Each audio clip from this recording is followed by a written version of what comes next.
नमस्कार, स्वागत है आपका हमारे इस चैनल में।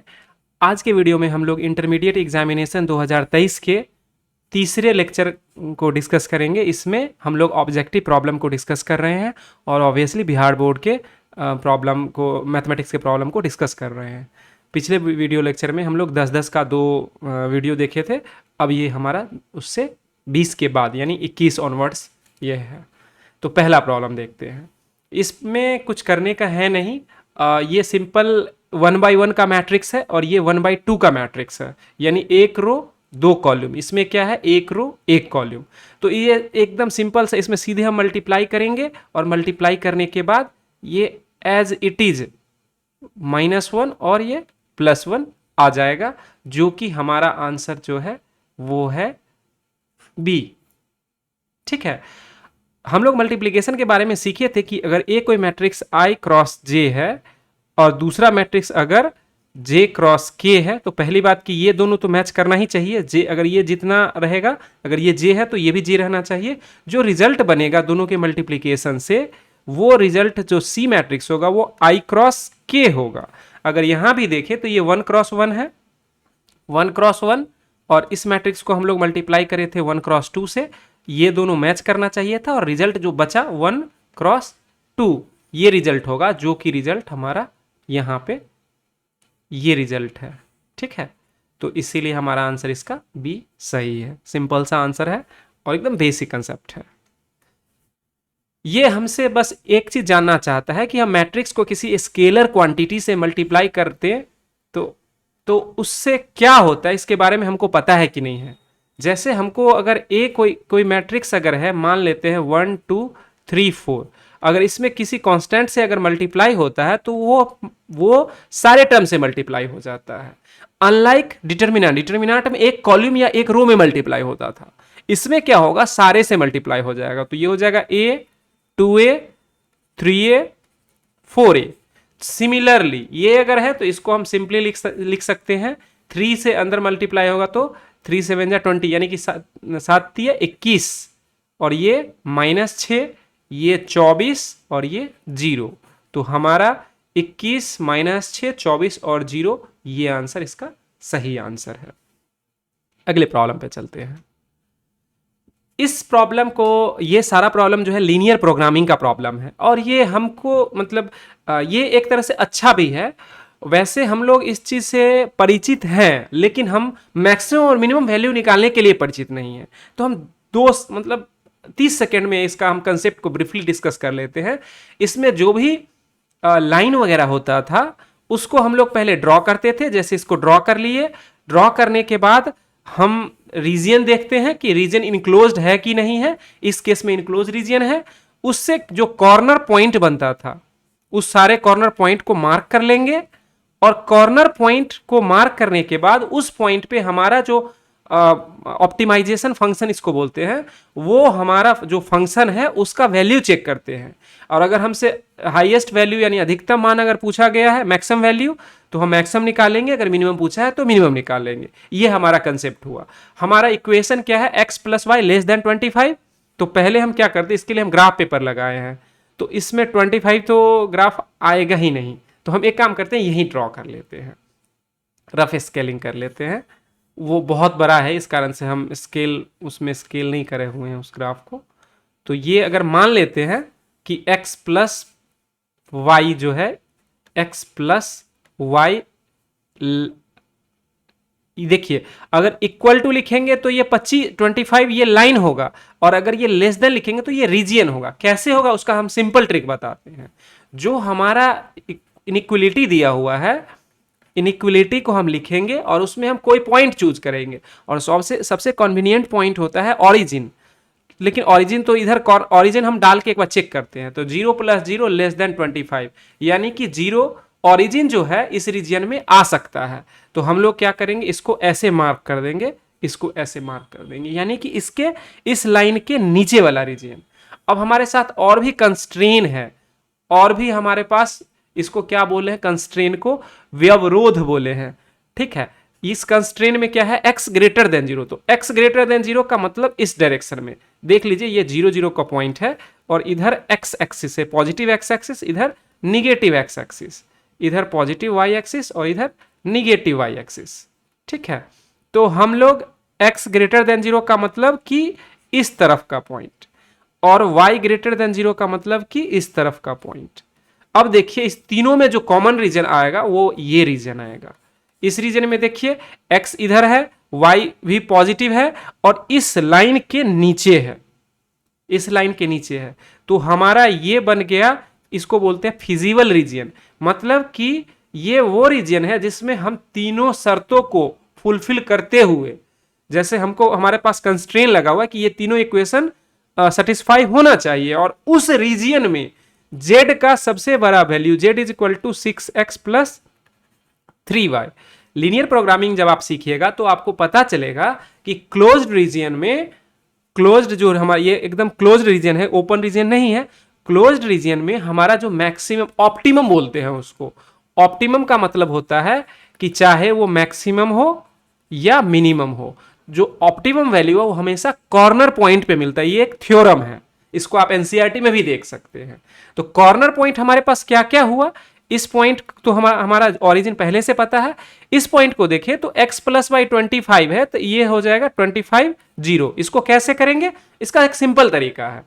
हम क्या करते हैं, यहां पे थोड़ा सा x plus y is equal to 25 लिखते हैं। हम बस इस पॉइंट को जानना चाहते हैं, इसी कारण से इनइक्वलिटी नहीं लिखते हैं। अब हम क्या करते हैं, x upon 25 plus y upon 25 is equal to 1। अब हम अगर आपको कहें कि आप रिकॉल कीजिए, एक इंटरसेप्ट फॉर्म हम लोग सीखे थे x upon a plus y upon b is equal to 1 का, जिसमें हम बोलते थे कि एक लाइन है जो x एक्सिस को a पॉइंट a डिस्टेंस पे कट करता है, तो इसका कोऑर्डिनेट हो गया a0, और y एक्सिस को b डिस्टेंस पे कट करता है, इस कारण से इसका हो गया 0b। लाइकवाइज ये क्या है, x अपॉन 25, तो ये 25 0 हो गया, और y अपॉन 25 है, यानी कि y एक्सिस को हमारा लाइन जो है ओरिजिन से 25 यूनिट के डिस्टेंस पे कट कर रहा है, तो ये हमारा 25 यूनिट डिस्टेंस है, यानी कि इस पॉइंट का हो गया 0 25। अब थोड़ा सा क्लटर्ड लग रहा है, तो हम क्या करते हैं, जो कलर, पेन का ही कलर चेंज कर देते हैं। एक काम करते हैं, पेन का एक ग्रीन ले लेते हैं। तो अब देखिए हमको कॉर्नर पॉइंट हमको मिल गया 0 25, हमारे पास 3 कॉर्नर पॉइंट है, 0 25 25 0 और 0 0। ऑब्वियस बात है 0 0 पे तो z का वैल्यू 0 है। हम तीनों पॉइंट पे अगर z का 0 का वैल्यू निकाले, ऐसे लिखेंगे z 0 0 is equal to 0, z 25 0 is equal to 6 into 25 plus 0 यानी कि 150। और अगर z 0 25 लेते हैं तो ये क्या हो जाएगा, 0 plus 3 into 25 is equal to 75। हमसे पूछ क्या रहा है, हाईएस्ट वैल्यू, तो इसका मतलब हाईएस्ट वैल्यू हमारा यही है, तो हम इसमें टिक करेंगे 150। और अगर पॉइंट पूछता कि किस पॉइंट पे हाईएस्ट वैल्यू है, तो वो हमारा पॉइंट होता 25 0। तो ये हमारा आंसर हुआ। आंसर आपको ऑलरेडी पता है, हम इसमें कंसेप्ट क्या था उसको ब्रीफली लेकिन स्विफ्टली हम इसको बता दिए। थ्योरी क्लास में हम लोग बहुत आराम से एक एक बीट को डिस्कस करेंगे। ठीक है, अगले प्रॉब्लम पे चलते हैं। अब यही चीज हम लोग अभी से पीछे वाले में देखे थे, तो सेम चीज हमको करना है और उसमें भी मैक्सिमम वैल्यू ही निकालना है। तो हम क्या करेंगे, लाइन को ड्रॉ करें, और अब हम इसमें डिस्कस नहीं करेंगे। ये x प्लस वाई है, तो इसका मतलब ये 13 0 होगा। ये कैसे हुआ, वही इंटरसेप्ट फॉर्म जैसे हुआ, जैसा हम पिछले प्रॉब्लम में बताए हैं, 0 13। अब चूंकि ये लेस देन इक्वल टू लिखा हुआ है, तो हम अगर 0 0 डाल के देखें तो 0 ऑब्वियसली 13 से छोटा होता है। इसका मतलब ये लाइन के नीचे वाला रीजन 0 को इंक्लूड करता है, तो 0 को इंक्लूड करेगा, तो 0 यहां लिख दिए। ये लाइन हमारा इस तरफ का हो गया, और x greater than 0 y greater than 0, यानी कि ये इधर का रीजन और ये इधर का रीजन और ये इधर, इस तीनों में ये एरिया, ट्रायंगुलर एरिया जो है वो कॉमन आएगा। हमारे पास 3 कॉर्नर पॉइंट मिला, एक ये और एक ये। तीनों का कोऑर्डिनेट हमको पता है, हम तीनों पे z का वैल्यू निकालेंगे। z हमारा क्या है, x माइनस 3y। तो अगर z 0 0 करें तो क्या हो जाएगा, 0 माइनस 0 इज इक्वल टू 0। अगर z 13 0 करते हैं तो क्या हो जाएगा, 13 माइनस 0 इज इक्वल टू 13, और जेड 0 13 अगर करें तो क्या हो जाएगा 0 माइनस 3 इंटू 13 यानी कि -39। अब आप खुद देखिए कि इस तीनों में सबसे बड़ा कौन सा वैल्यू है, ऑब्वियसली ये बड़ा वैल्यू है, तो हमारा आंसर क्या हो जाएगा 13। तो एकदम बेसिक सा कॉन्सेप्ट है और हम उसको सीखें और उसके बाद उसको अप्लाई करते रहना है। और ऑब्जेक्टिव प्रॉब्लम बस क्या हम पहले ही वीडियो में बोले थे कि एकदम फर्स्ट लेयर का कंसेप्ट है, आप जस्ट आप इसको जानते हैं उसी से आपका बन जाएगा प्रॉब्लम। सेकेंड लेयर का प्रॉब्लम होगा, उसमें आपको कंसेप्ट पता होना चाहिए प्लस कैलकुलेशन होगा, या कंसेप्ट पता है उसको सिंप्लीफाई कीजिएगा फिर दूसरा कंसेप्ट उसमें लगेगा, तो उसमें 2 लेयर होता है जनरली कम से कम। और जो 5 मार्क्स का प्रॉब्लम होता है उसमें मल्टीपल कंसेप्ट प्लस कैलकुलेशन होता है। ठीक है, अगले प्रॉब्लम पे चलते हैं। अब इसको देखिए, इसमें हमारा इंटरसेप्ट फॉर्म हम यहाँ पे फिर से रिसाइट करेंगे और ये यहाँ पे बहुत हैंडी होगा। हम क्या करते हैं, अपने ट्रायंगल को ड्रॉ कर लेते हैं। ठीक है, अब ये ऑब्वियसली एक लाइन को रिप्रेजेंट करेगा, तो हम एक लाइन ड्रॉ कर लिए। इस पॉइंट को निकालने के लिए हम क्या करेंगे, सबसे पहले इसका लाइन के फॉर्म में इक्वेशन लिख लेते हैं। 4y is equal to 24। हम अभी इनइक्वलिटी नहीं लिख रहे हैं, इसलिए किसी को ऑब्जेक्शन नहीं होना चाहिए। हम अब क्या करते हैं, 3x upon 24 plus 4y upon 24 is equal to 1 लिखे, तो x upon 8 plus y upon 6 is equal to 1। अब हमारा ये इंटरसेप्ट फॉर्म में आ गया। अब हम कह सकते हैं कि ये x एक्सिस को 8 यूनिट पे कट करता है और y एक्सिस को 6 यूनिट पे। तो हम क्या करते हैं, इसको थोड़ा सा चेंज कर देते हैं, क्योंकि हमको पहले पता नहीं था कि हमारा लाइन कहाँ कट करेगा। तो हम इसको हम लाए। ग्राफ पेपर यूज नहीं करने का रीजन है कि ग्राफ पेपर में स्केलिंग जो है, वैसे इसको हम कर सकते हैं, इसको हम प्रिसाइसली कर सकते हैं, क्योंकि हमारा 6 और 8 ही है। एक्स एक्सिस को ये 8 यूनिट पे कट करेगा और वाई एक्सिस को ये 6 यूनिट पे कट करेगा। अब हम क्या करेंगे, इस दोनों लाइन को एक लाइन मिला देते हैं। ये एकदम प्रिसाइज ड्राइंग हो गया। ये है हमारा 3x plus 4y less than equal to 24। ये लाइन जो होता है वो इक्वलिटी वाला होता है, और लेस देन करेंगे तो हम एक रीजियन को रिप्रेजेंट कर रहे हैं। ऑब्वियस बात है, x ग्रेटर देन 0 है और y भी ग्रेटर देन 0 है, यानी कि जो हमारा फिजिबल रीजन होगा, अगर हम इसको दूसरे कलर से दिखाएं तो हम इसको रेड से दिखा देते हैं, तो ये रीजन हमारा फिजिबल रीजन होगा। ठीक है, इसको हम फिर से वापस अपना ओरिजिनल कलर चूज कर लेते हैं। तो ये रीजन हमारा, कोई बात नहीं है, ये रीजन हमारा फिजिबल रीजन है। इसमें कॉर्नर पॉइंट हमारा 3 कॉर्नर पॉइंट है, तीनों का कोऑर्डिनेट लिख लेते हैं। ये 8 यूनिट पे है तो इसका कोऑर्डिनेट 80 हो जाएगा, ये 6 यूनिट पे है तो इसका 60 हो जाएगा, और इसका 00 हो जाएगा। अब हमारा z क्या है वो हम पीछे से ले आते हैं। z है 7x प्लस 8y, तो 7x प्लस 8y, और हमसे पूछा जा रहा है मिनिमम वैल्यू, न्यूनतम मान।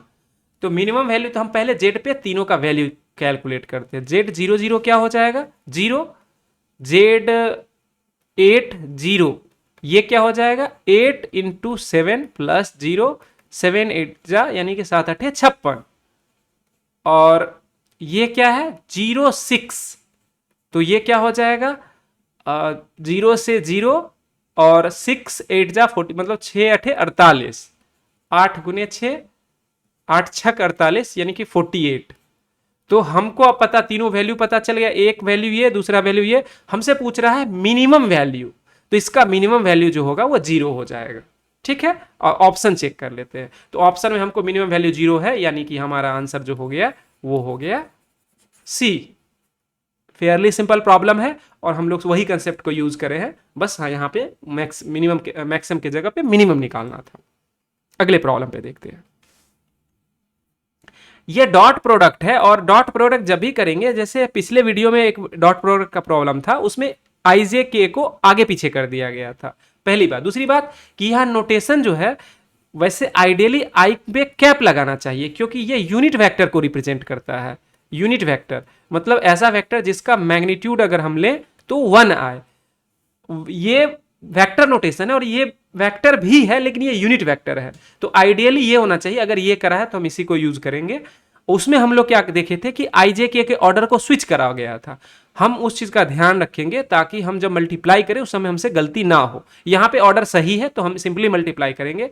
आई के साथ आई के कॉफिशिएंट डॉट प्रोडक्ट है तो आई के साथ आई, जे के साथ जे और के साथ के, तो आई वाले के साथ आई वाले को करेंगे तो 2 इंटू 1, जे वाले का -3 इंटू, यहां पे जे का टर्म नहीं है इसका मतलब 0, यहां पे के का टर्म नहीं है इसका मतलब +0 और यहां पे के है तो 1।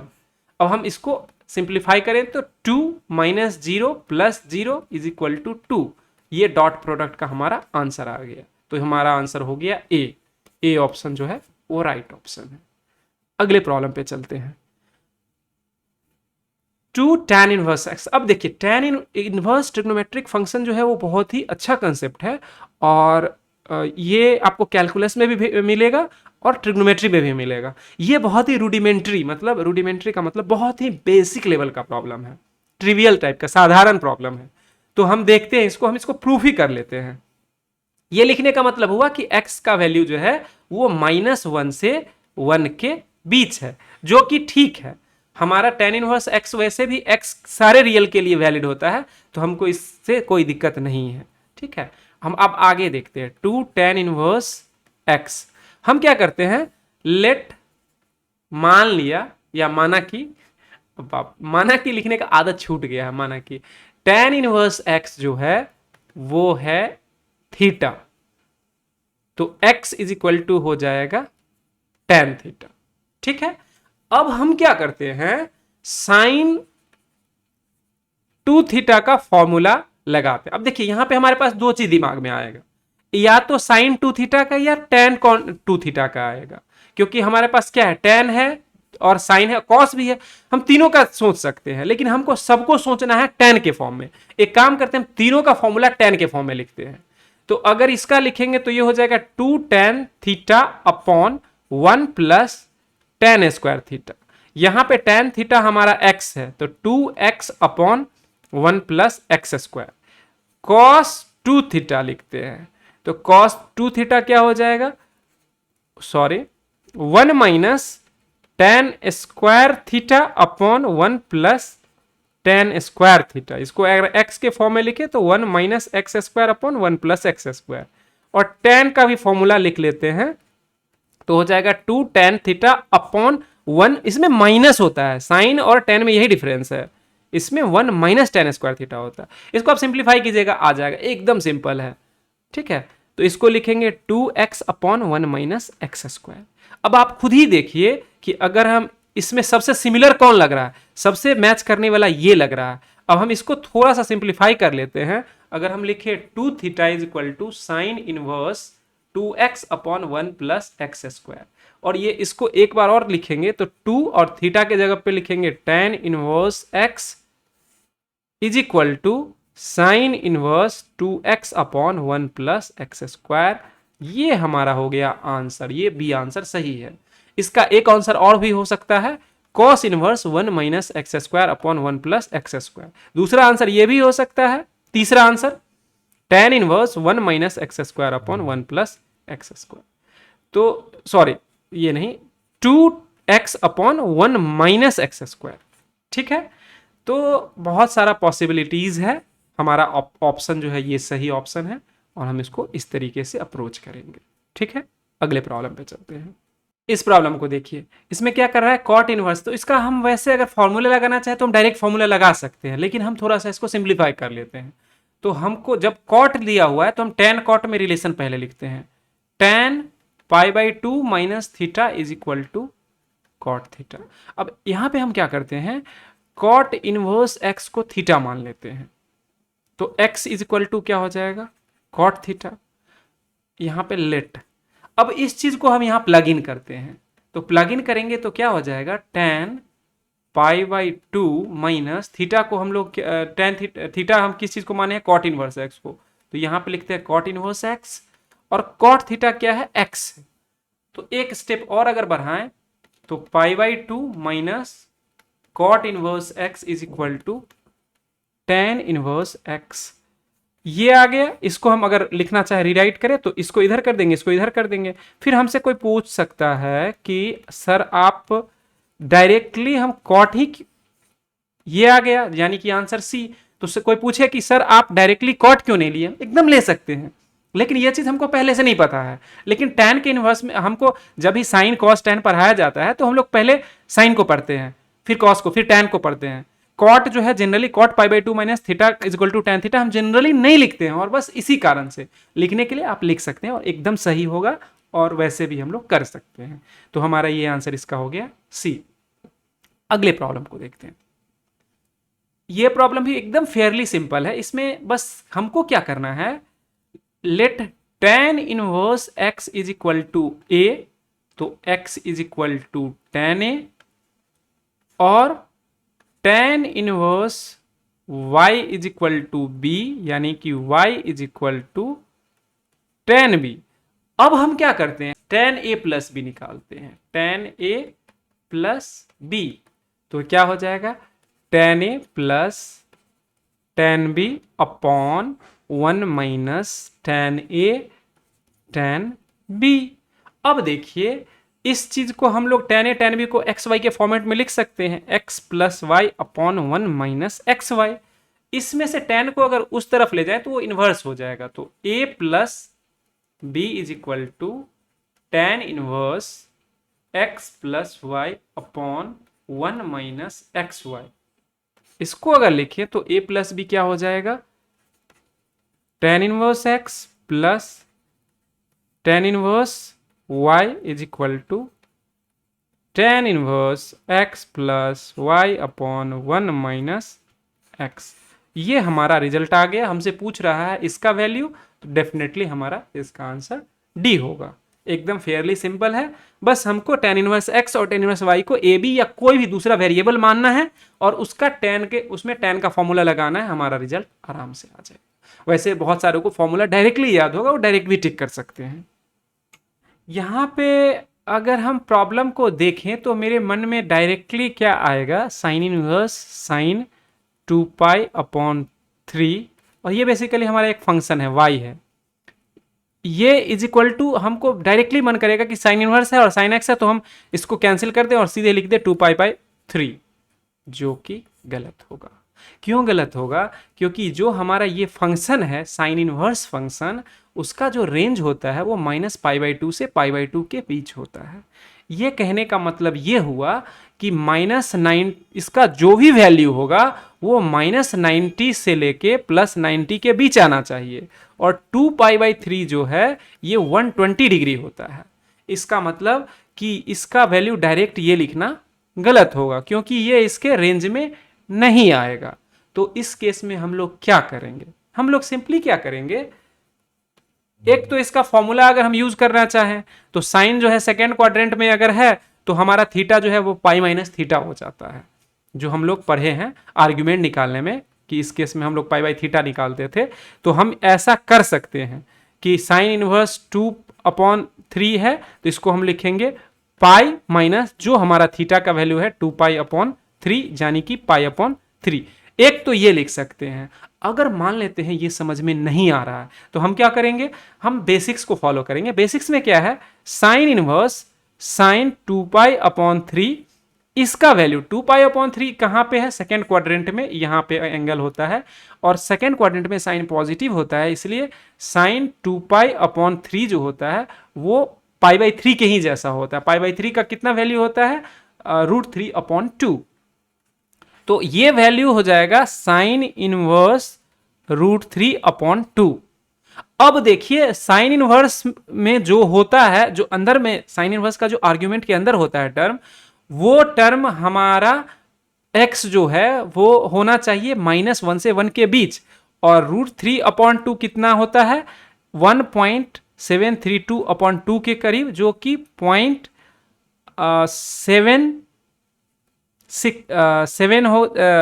और इसके बाद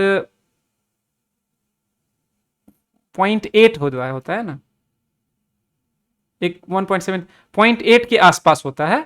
तो ये वैल्यू हमारा -1 से 1 के बीच लाई कर रहा है, इस कारण से इसको हम डायरेक्ट फॉर्मूला यूज कर सकते हैं और इसका वैल्यू हम डायरेक्ट लिख देंगे π/3। तो दोनों तरीके से हम देखेंगे कि रिजल्ट हमारा π/3 ही आ रहा है और हमारा सही आंसर जो है इसका π/3 होगा। साइन इनवर्स फंक्शन को थोड़ा सा टेक्निकल है, इसको थोड़ा अच्छे से देखना जरूरी है। फंक्शन वाले जब थ्योरी डिस्कस करेंगे उस केस में हम लोग इसको अच्छे से डिस्कस करेंगे। टेबल यहाँ हम इसलिए दे दिए है रेफरेंस के लिए कि अगर आपको कन्फ्यूजन हो तो आप टेबल से देख सकते हैं कि हमारा किस तरह का वो वैल्यू होगा। ठीक है, thank you for watching this video. अगले वीडियो में हम लोग अगले 10 प्रॉब्लम को डिस्कस करेंगे। Thanks again.